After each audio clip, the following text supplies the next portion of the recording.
buttermilk crispy chicken? Let's find out. It's probably the best sandwich I've ever had. It's super crispy, but it's also really juicy. So would you guys come back? Yeah, of course, definitely. Well, here's our card. The location is on the back. It's McDonald's? What? What? Oh, get out No way. Wait, seriously? Try some buttermilk crispy chicken. It's right around the corner at McDonald's. Buttermilk. Well, good morning. Thanks for joining us on Ask the Coach with Coach Jeff Griffith. I'm Brad Atwell, and Coach, in here this morning after a tough 31-21 loss last night on the road at Warren East. And tell me kind of where you're at this morning. Well, obviously we're disappointed in our play. I don't think we obviously didn't play our best football last night. And, you got to give Warren East credit too. I mean, they had two guys that really carried the lot for them, and we struggled tackling them, and then we did a poor job of executing offensively in the second half in particular. And and that, when you go on the road and you don't play well, that's usually the result. Well, talking about the two guys that East had last night, Reynolds and Satterfield, I mean that's the only names you heard. I think they carried the ball every time except maybe for twice last night. Together. They had almost 300 yards and all of their touchdowns. So, when you miss those tackles and you let a guy like that get out in space, it's going to be hard to chase him down. It is, and I think they gave the ball to Reynolds 28 times after looking at stats, and then I think Satterfield carried it 23. And, and Coach Chaffin down there, it's his first year, and, we've worked out. And really, I don't know if you're at the game, you didn't pay a whole lot of attention. We're almost spitting images of each other in terms of what we're both doing offensively. We're both zone teams on offense, and defensively we're 3-4 teams in attacking. And you would hear their kids call their defenses, and we would say, "Well, here comes this," and we would kind of pick up on it. But those guys, they're good players, and they're and Reynolds is a sophomore, and Satterfield's a junior, and of course they're good players, and I think that East is a team that has gotten better each game, particularly up front, and that's where they've really made some strides here in the last 2 to 3 weeks. And but at times I thought we handled their quickness and stuff well, and then sometimes we would just get it way out of position, and those are things that we've got to correct if we want to get better defensively. It's not an effort thing whatsoever. We just put ourselves in some precarious positions, and you can't do that against athletic people. Last night, of course, every week when I've sat down and talked to you, even now we're on a 4-game skid here.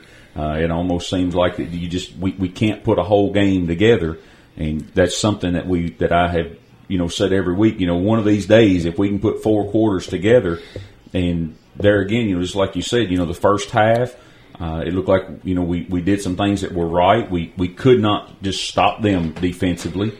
And we did that some in the second half.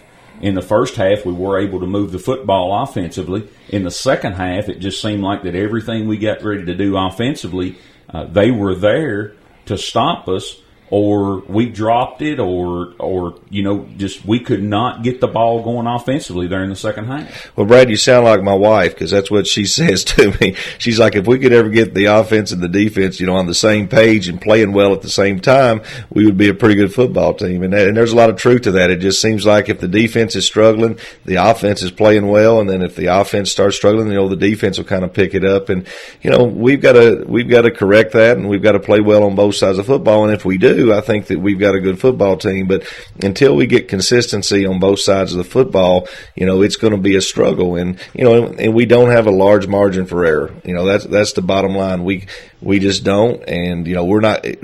We hope to get easy scores and stuff like that. Sometimes we got one last night defensively, but as a general rule, we've got to play well together on both sides of the football and put things together and be where we're supposed to be, and we've struggled doing that the last 3 or 4 weeks. I think it was maybe the first week we talked about, it is a team effort. There's nothing else where there's 11 guys have to come out and execute. All 11 guys have to execute exactly what they're supposed to do offensively and defensively. And when you're scheming on defense, it's just as important there that you do what you're supposed to do than it is on offense. Everybody has a job to do. And if one man misses that job on offense, if you miss that block or anything like that happens, there's a very narrow margin of failure there that you cannot allow to happen. And, it just seems like that week after week that we've seen those things begin to happen over and over again, where that, it's almost like, hey, I'll take this play off, or, maybe somebody else will do it. And you can't do that in football. You can. And, again, I have no issues whatsoever with our football team's effort. I mean, I think that our kids are playing with great effort and putting in the time, and we have, for the last three to 4 weeks, we've had great weeks of practice. Our work days are Tuesday and Wednesday, and our kids come to work, and that's not the problem at all. It's just that sometimes we're just not the smartest bunch in terms of executing what we're supposed to execute and putting ourselves in bad spots, and we're not the type of team that can overcome that type of last night, a kid like Willie Reynolds, they can miss 3 blocks up front, but he can put his foot in the ground and come out the back door and make it look like they executed some stuff, and I think that's what where we are when I talk about a small margin of error. That's what I'm talking about. We had, if you have one breakdown up front, we don't have the ability to sometimes to make that one guy miss. And it's not a slight on our kids, but that's the style of play that we're going to play anyway. I mean, but we've got to get better at it, and we've got to hold up and do a better job on both sides of the football. Just looking at that last night, and we'll talk about this more some in our next segment. But when you look at the first half and you look at the second half, our totals are. It almost looks like our offense just didn't even come back on the field the second half, and that when you do that, you begin to struggle. Like you said, when you struggle on one side of the football, the other side's doing good. When the other side's doing good, the other side's struggling. And I think the wife is right this time, Coach. We need to put that all together, and we need to make that concerted effort that we have everybody playing at their maximum, because we're coming into the heart of this schedule now. That what we've been trying to get ready for the last 6 games is we're fixing to start district play next week.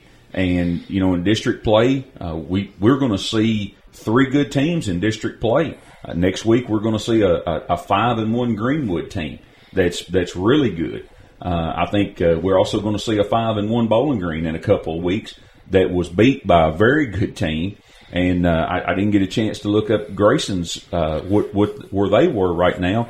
But, Grayson has played some good teams, and they're not a bad football team. So, this is one of those times where our kids have got to regroup, and they're going to have to come together and say, hey, I'm tired of getting beat. I'm tired of not executing, and I want to do all I can to pick this up and run with it. And I know as a coaching staff, I know that, you guys are saying the same thing. I don't want to go into these next 3 games and, just get the tar beat out of us. Well, I think that our kids understand where we're breaking down and what's going on. Again, effort is not the issue at all with our football team. And as I told them last night after the game, we're certainly disappointed in the last 4 weeks, and we were disappointed last night.